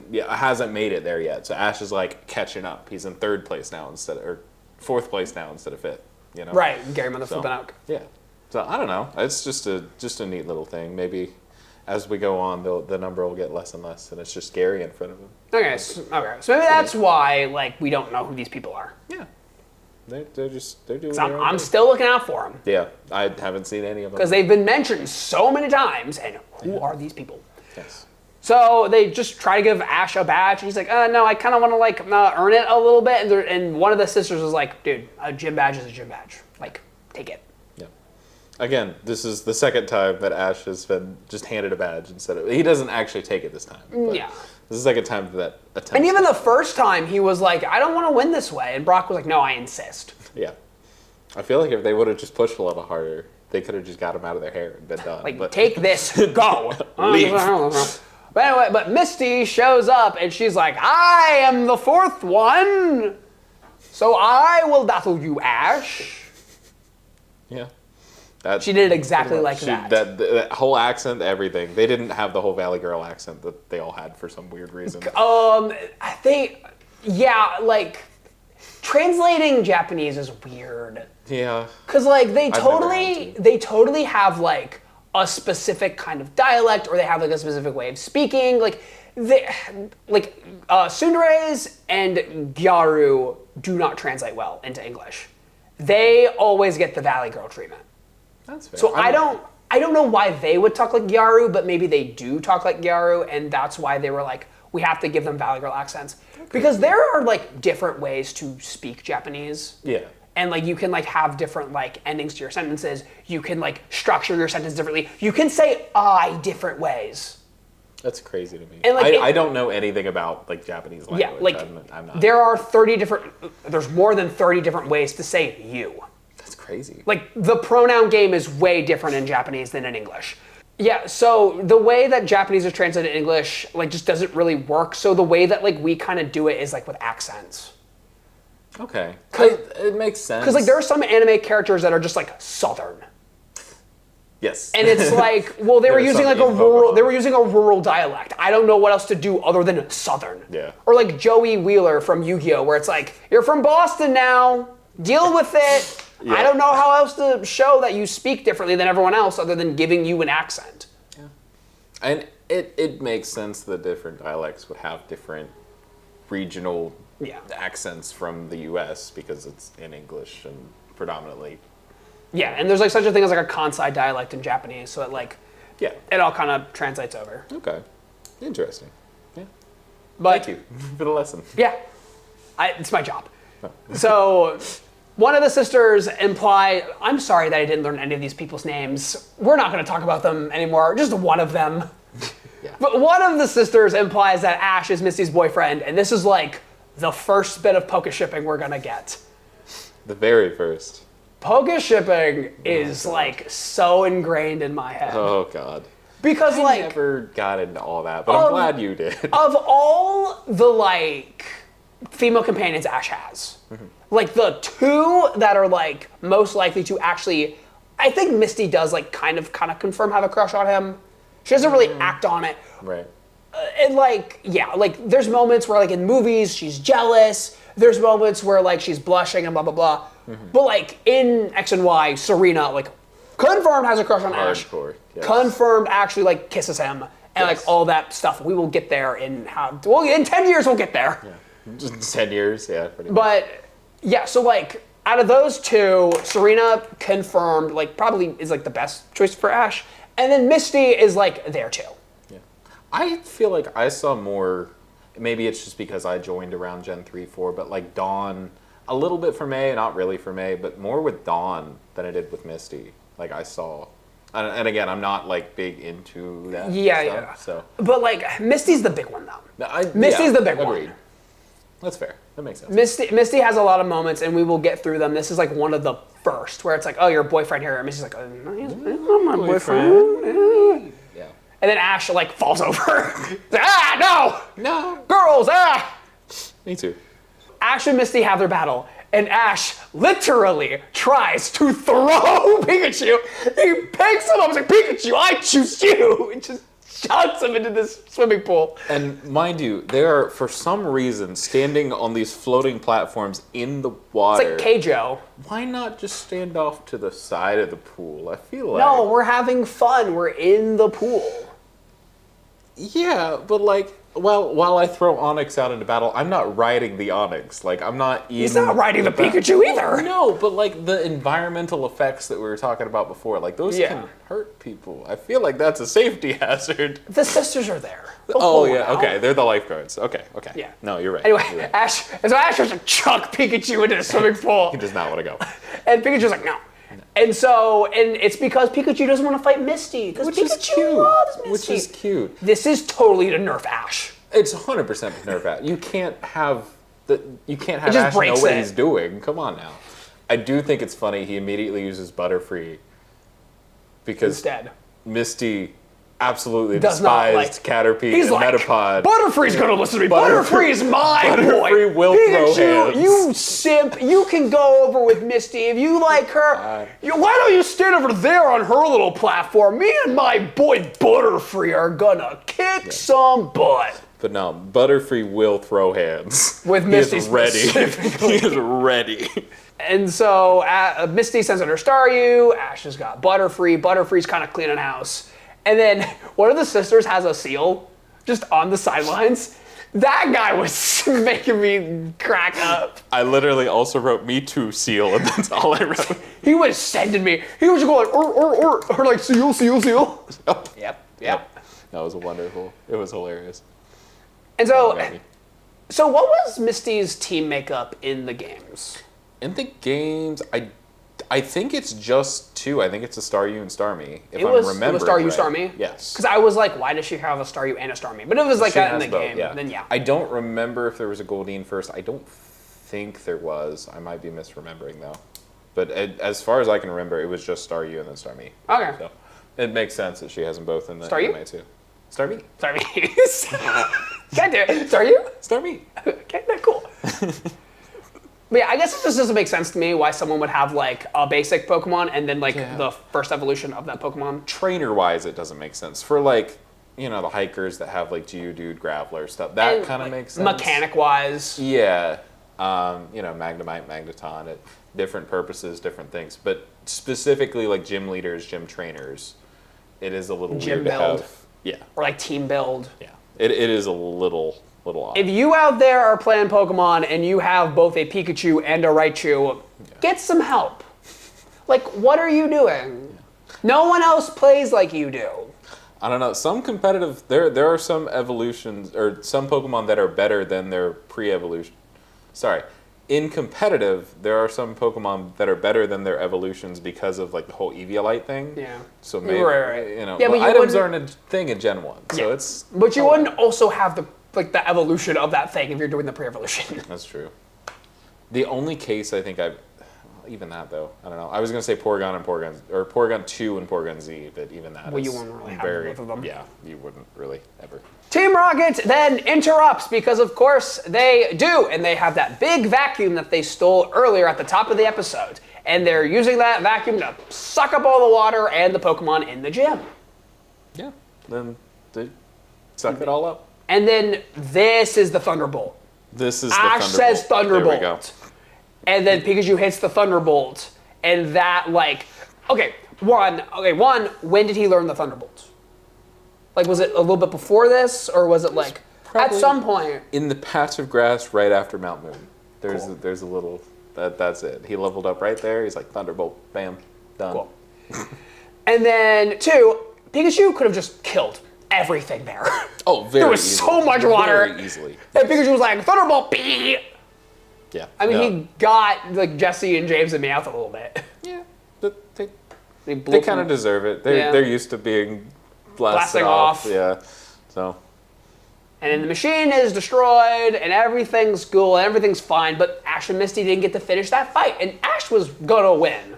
Ash was for sure gonna win. Starmie was like down, and then Staryu was like very hurt. Yeah. Now, Staryu's little gem was blinking. For sure. Which meant he was like losing energy. He was getting there. He was definitely close. And like Pidgeotto and Butterfree didn't have much damage on them. No, he had that. One of them got hit by something. Yeah. Like a spin move or something. It was something with Starmie, the rapid spin, I think, or something like that. But yeah.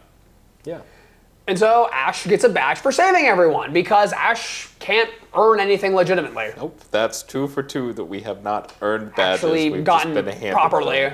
But again, crazy. Ash was totally going to win that one. Oh, he was. This is like in WWE, this is like the 3rd time I'm bringing up wrestling. No, that's fine. When a wrestler gets a visual pin And it's like, see, we didn't bury them. They were totally gonna win. It doesn't matter that the ref was down. They were gonna win anyway. And then Seth Rollins comes in with his briefcase, and then he stomps Punk, and then Cena wins again.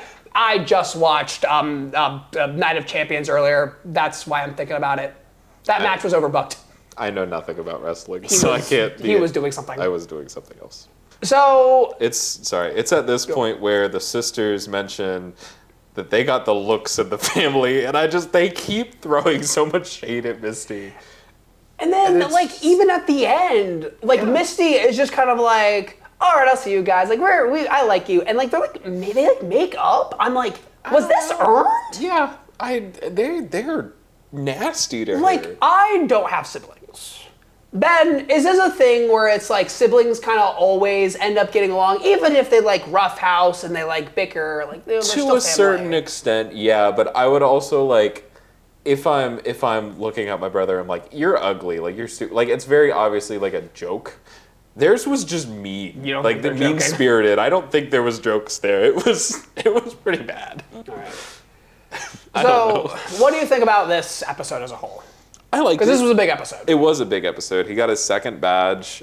Misty We found out about finally Misty. came into play a little bit more. I liked it. Overall, it was good. Yeah.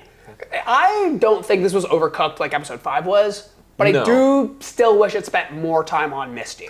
I do too. Maybe we could have cut Team Rocket out of this one too. I know that this probably also could have been 2 episodes. One Probably. to cover like the Team Rocket stuff, and maybe like Misty's around and they're looking for Misty. That And could then, be. She like- did kind of vanish there for a while. And then they so it could've like been- get her, and then it's like, what? You're in the gym? Well- And then we get like the gym fight, and then we like talk about Misty's backstory. Yeah. I feel like it's still so early. They're still trying to kind of decide their pacing a little bit because it's very apparent earlier on that it's a lot that they do cram into Yeah, I episodes. thought this was like fairly quick because we're 7 episodes in and we got 2 badges. Yeah. This is not the pace that will keep up. It will No, mega slow down. No. It was like years ago I started watching Dragon Ball, like the original Dragon Ball. Oh God, yeah. And it was like, I was like, this is gonna take forever. And then they had like a Dragon Ball or maybe 2 by like a couple episodes. I was like, oh, this is actually kind of quicker. But like it's totally gonna pace itself out as time goes on. It does. So Pokemon's gonna do that too. Oh yeah, definitely. I don't remember offhand how many episodes were in. It's like 50 or so. Okay. For Indigo League specifically. Yeah, so And it's like 7 in and they've got 2 badges. Does that get to the league itself, or does I think so. does Orange Island cut it up? No, I think it's all part of Okay, Indigo League. cool. Yeah, I guess the Indigo League would be in the show titled Indigo League. that would make sense. My brain, What brain? true. I know that Netflix doesn't have like up to like getting to the league for some reason. It used to have Yeah, it. it used to, but And then it also used to have Orange Islands. But now it doesn't. No, what? No, it doesn't. You're right, because they took a bunch of stuff off. Yeah, it's only like the first like 30 or so episodes of Yeah. Indigo League, and then like the new Horizons. Yeah. Well, they were putting everything on that like Pokemon TV app Yeah. that they had for a while, and then they got rid of that, they got and the they're fund. like rescattering everything. But now I think they're slowly adding everything onto the YouTube. Pokemon TV YouTube channel now. Yeah. I don't know that they'll ever have everything on there because By the time we get to it, it'll be on there. Yeah, that's Trust me, brother. That's kind of how But I'm feeling. I think they're in like Orange Islands now. I think it's somewhere around there. But there's a good bit on there if you guys ever are bored. Pokemon TV. Just watch Pokemon, guys. It's fun. And you can follow along with us as you're watching. You know, we talked about 5, 6, and 7 today. Next time we're going to be talking about 8, 9, and 10. So you can go ahead and do your homework. And next week you can watch the episodes and play along with us and comment down below. Tell us what you thought and how you liked the episodes. Tell us what we got wrong.